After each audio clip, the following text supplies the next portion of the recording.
स्वागत है आप सभी का एक और न्यू वीडियो पर। देखिए, जो बच्चे एमपी बोर्ड में सप्लीमेंट्री एग्जाम्स की तैयारी कर रहे हैं, जो कि आपके 17 और 18 तारीख से स्टार्ट हो जाएंगे, तो उनकी तरफ से काफ़ी सारे डाउट्स आ रहे थे कि सप्लीमेंट्री एग्जाम्स में पासिंग मार्क्स क्या होते हैं, ग्रेस मार्क्स दिए जाते हैं या फिर नहीं दिए जाते हैं, 10th में बेस्ट ऑफ 5 स्कीम एक्टिव होती है या फिर नहीं होती है, अगर आपने 10th में किन्हीं 2 सब्जेक्ट में सप्लीमेंट्री एग्जाम फॉर्म भरा हुआ है, तो कितने में आपको पास होना पड़ेगा। ऐसे ही आपके प्रैक्टिकल्स और प्रोजेक्ट फाइल्स के मार्क्स का क्या होगा, क्या जिन सब्जेक्ट्स में हमारे प्रैक्टिकल्स उनके हमें दोबारा से प्रैक्टिकल एग्जाम देने पड़ेंगे एंड प्रोजेक्ट फाइल्स के मार्क्स क्या दोबारा से भेजे जाएँगे, जो 20 नंबर आपको स्कूल से दिए जाते हैं, या फिर वो पुराने ही रहेंगे? तो ऐसे काफ़ी सारे डाउट्स हैं जिनका आंसर मैं आपको आज के वीडियो में देने की कोशिश करूँगा।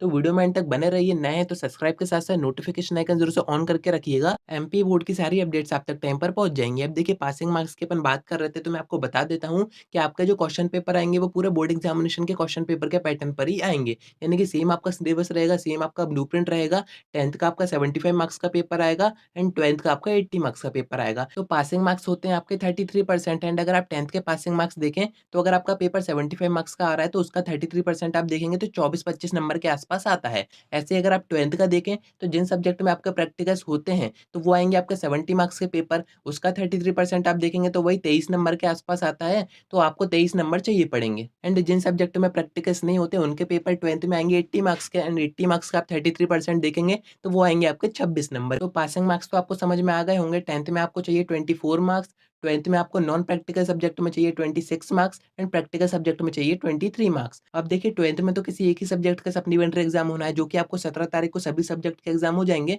बट 10th में यहाँ पर 2 सब्जेक्ट के सप्लीमेंट्री एग्जाम फॉर्म बच्चे भर सकते थे। एंड जिन बच्चों ने 2 सब्जेक्ट के भरे हुए हैं, उनको मैं यहाँ पर बता दूँ, यहाँ पर भी आपकी बेस्ट ऑफ 5 स्कीम एक्टिव रहेगी, यानी कि 5 सब्जेक्ट से ही आपका रिजल्ट बनाया जाएगा। ये नोटिस आया था, आप अभी स्क्रीन पर देख सकते हैं, आप चाहें तो वीडियो पॉज़ करके पढ़ सकते हैं। यहाँ पर आपको साफ-साफ बताया जा रहा था कि अगर आप किसी एक सब्जेक्ट में फेल होते हो, तो बेस्ट ऑफ 5 के अंडर आपको पास कर दिया जाएगा। एंड अगर आप 2 सब्जेक्ट में फेल होते हो एंड अगर आप सप्लीमेंट्री एग्ज़ाम दे रहे हो दोनों के ही, तो उनमें से भी किसी एक में ही आपको पास होना है। यानी कि अगर आपका साइंस और मैथ का पेपर है एंड अगर आप सिर्फ़ साइंस में पास हो गए हो, मैथ में पास नहीं हो पाए हो सप्लीमेंट्री एग्ज़ाम में, तब भी आपका जो रिज़ल्ट है वो पास ही आएगा। 12th में ऐसा कोई भी स्कीम नहीं है, अगर आप सप्लीमेंट्री एग्ज़ाम में पास हो जाते हो, तो आपका जो रिज़ल्ट है वो पास का आएगा एंड अगर आप सप्लीमेंट्री एग्ज़ाम में भी पास नहीं हो पाते हो, तो फिर आपका जो रिज़ल्ट है वो फेल ही आएगा। अब देखिए, बात करें प्रैक्टिकल्स मार्क्स की, कि जिन सब्जेक्ट में आपके प्रैक्टिकल्स है, उनके आपको दोबारा से प्रैक्टिकल देने पड़ेंगे, कि आपको दोबारा से वाइवा होगा। तो मैं आपको यहाँ पर बता दूँ, ये नोटिस आया था, इसमें साफ-साफ बताया गया था कि अगर आप थ्योरी में फेल हुए हैं, तो आपको सिर्फ थ्योरी एग्ज़ाम देना है एंड अगर आप प्रैक्टिकल में एब्सेंट हुए हो या फिर वहाँ पर आपको कम मार्क्स दिए हैं, फेल आपको कर दिया है प्रैक्टिकल्स में,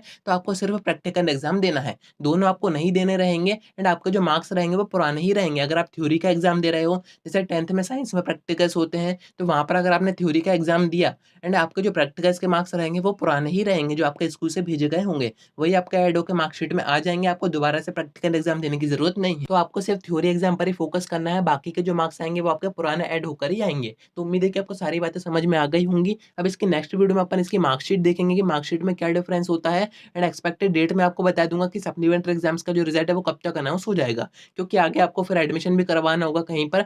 तो कनेक्टेड रहिए, कोई डाउट आता है कमेंट कर सकते हैं या फिर आप मुझसे इंस्टा पर डीएम करके बात भी कर सकते हैं।